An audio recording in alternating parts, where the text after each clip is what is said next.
Ngiyathanda kakhulu namhlanje ukubingelela abazalwane egameni likaJesu. Bazalwane, ngiyanibingelela.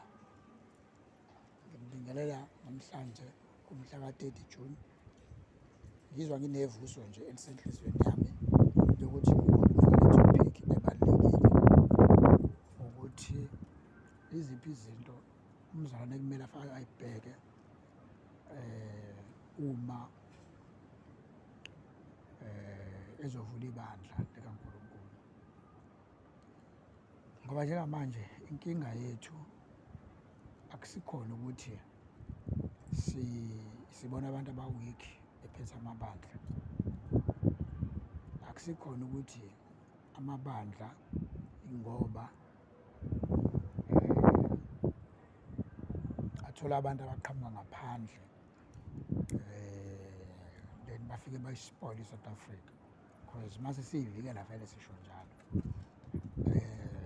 Akusikhona ukuthi ingoba ibandla lingenayo lento le uNkulunkulu ayifunayo, linayo, kodwa i-problem ukuthi uNkulunkulu izinto zakhe masingazenzi ibandla lizogcina seliphuma liyofuna usizo kwizangoma nenyanga, lishiye amanzi okuphila. Yabona uma ethenye incwadi, ningishiyile mina amanzi okuphila, nasigubhele yena imithombo. Yile nto eyenzeka manje emabandleni kaNkulunkulu, ekade sithi akaNkulunkulu ongasekho, okwakwabantu manje. Kunento engithanda ukuthi ngiyivule noma ngiyiveze ukuthi uNkulunkulu usenzele umusa abazalwane ukuthi sikhulume iqiniso, singabaleki, sikhulume ngesibindi, singa-hesitate, singangabazi, kodwa sijongile kumqalisi nomphelelisi. Leli zwi uma ufunda incwadi kaTimothy wokuqala, yabo, uma ufunda incwadi kaTimothy wokuqala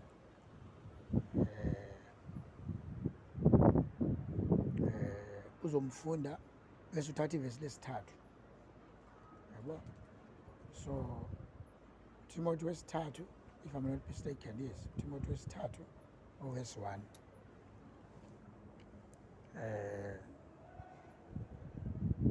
Ngazi noma ngiyikhotha wrong yini, but le ncwadi kade ngiyivula manje. So it's 1 Timothy verse 3 othi, 1 Timothy isahluko verse 3 othi,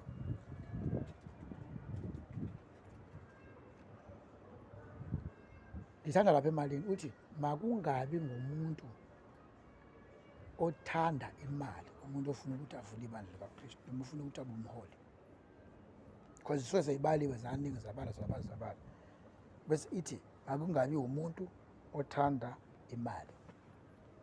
Ngamanye amazwi, uma baba ibandla likaNkulunkulu esithi elikaNkulunkulu kanti akusewona, ngoba onke lamabandla agcwele manje besitshela ukuthi abaholi bawo bebewavulela uNkulunkulu kanti bawavulela ukuthi asize bona.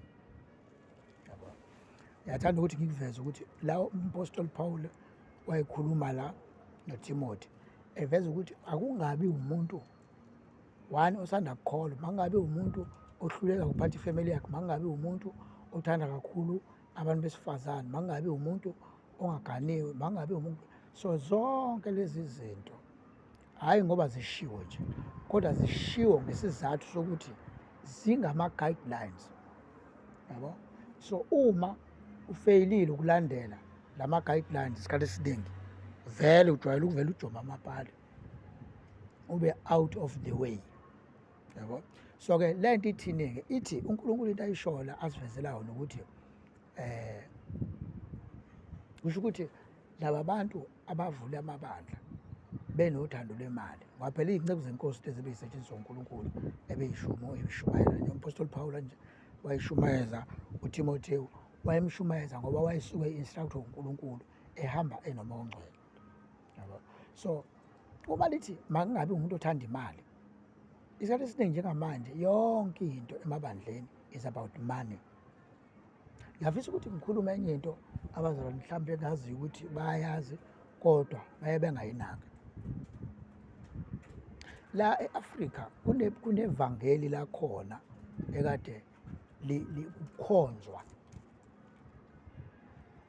ngaphansi kwalo, yabo.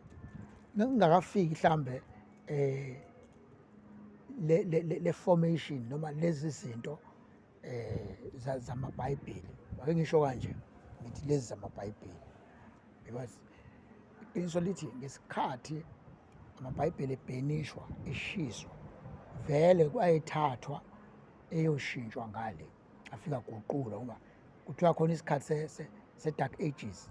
Leso sikhathi babeguqula beshintsha imibhalo, beshintsha iy'ndawo, ukuthi le ndawo yenzeka endaweni ethile, yenzeka endaweni ethile, le ndawo yenzeka endaweni ethile, yenzeka endaweni ethile. Kodwa uma sithatha i-gist yebhayibheli as a whole, ibhayibheli elala e-Afrika, as history isho ukuthi umuntu wokuqala owadalwa owala e-Afrika, yonke into yaqala la e-Afrika ya-implementwa la e-Afrika. That is why amazwe omhlaba i-Afrika ebukela kuyona each and everything mayifuna izinto, is because is where uNkulunkulu la manifesta khona ukwenza umuntu, aqala khona ukwenza umuntu wamenza kuphi? E-Afrika. Yonke into ise-Afrika. Njengoba kunanabantu abalwayo belwela ukuthi bafuna ukuzohlala ngenkani e-Afrika, is because bayazi ukuthi uNkulunkulu iyona ndawo ayibusisile, iyona ndawo enegolide, iyona ndawo ecichima ingcebo e-Afrika, because it's a place of God.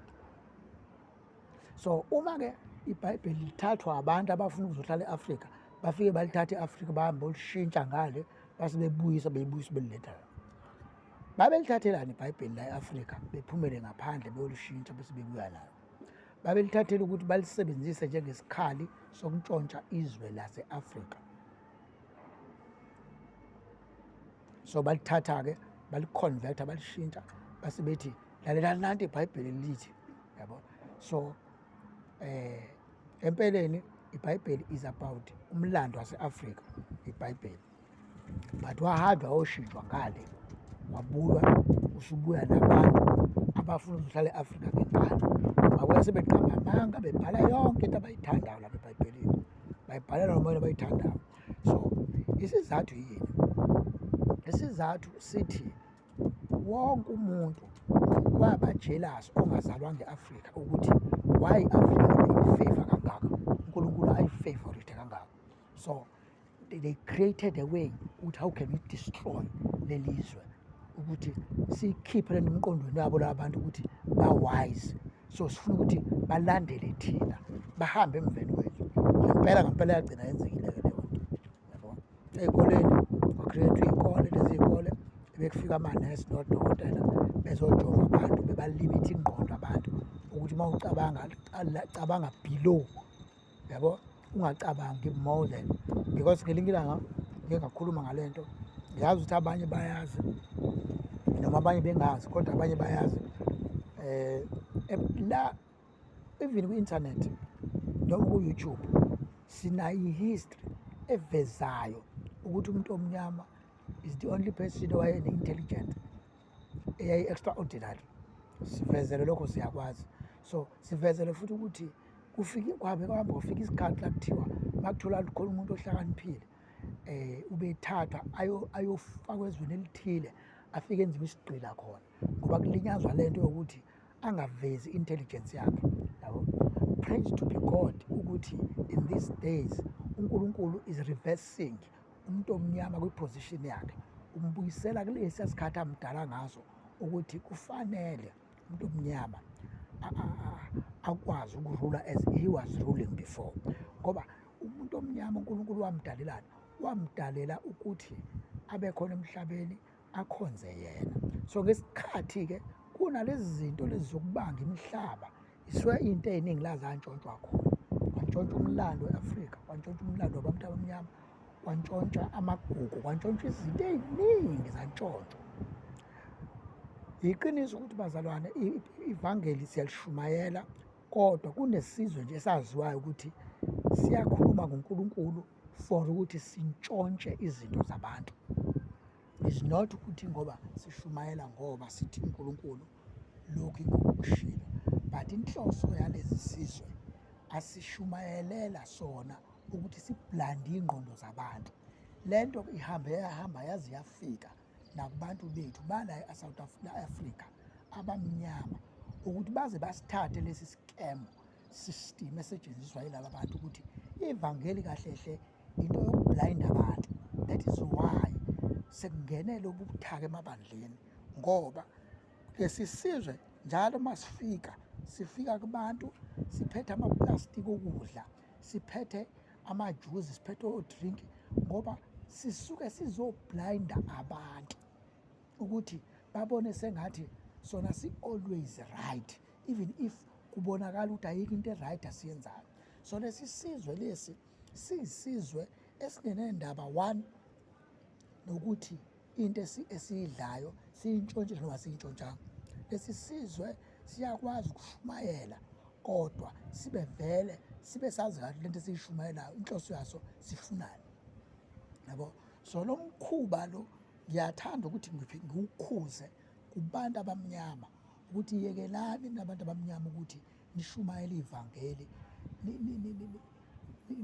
nishumayele ivangeli ngenhloso yokublayinda abantu. Yekeni leyo nto leyo, yekeni leyo nto leyo, because leyo nto leyo yiyo le esiqhatha kakhulu noNkulunkulu, ukuthi sikopele kubaFarisi ukuthi kushunyelwa kanjani. Awukwazi ukukopela kumFarisi ukuthi kushunyelwa kanjani, kodwa yonke into oyenzayo yenze ngokululekwa nangokuyalelwa uNkulunkulu ukuthi kushunyelwa kanjani. So-ke lithi-ke iBhayibheli makungabi umuntu osanda kukholwa, ngoba umuntu ayesanda kukholwa usuke enganayo history yokulingwa noma yokushayeka endleleni, kodwa once wawumuntu osenesikhathi aqala ivangeli uyaba strong, into zakhe ziyakwazi ukuthi iqonde.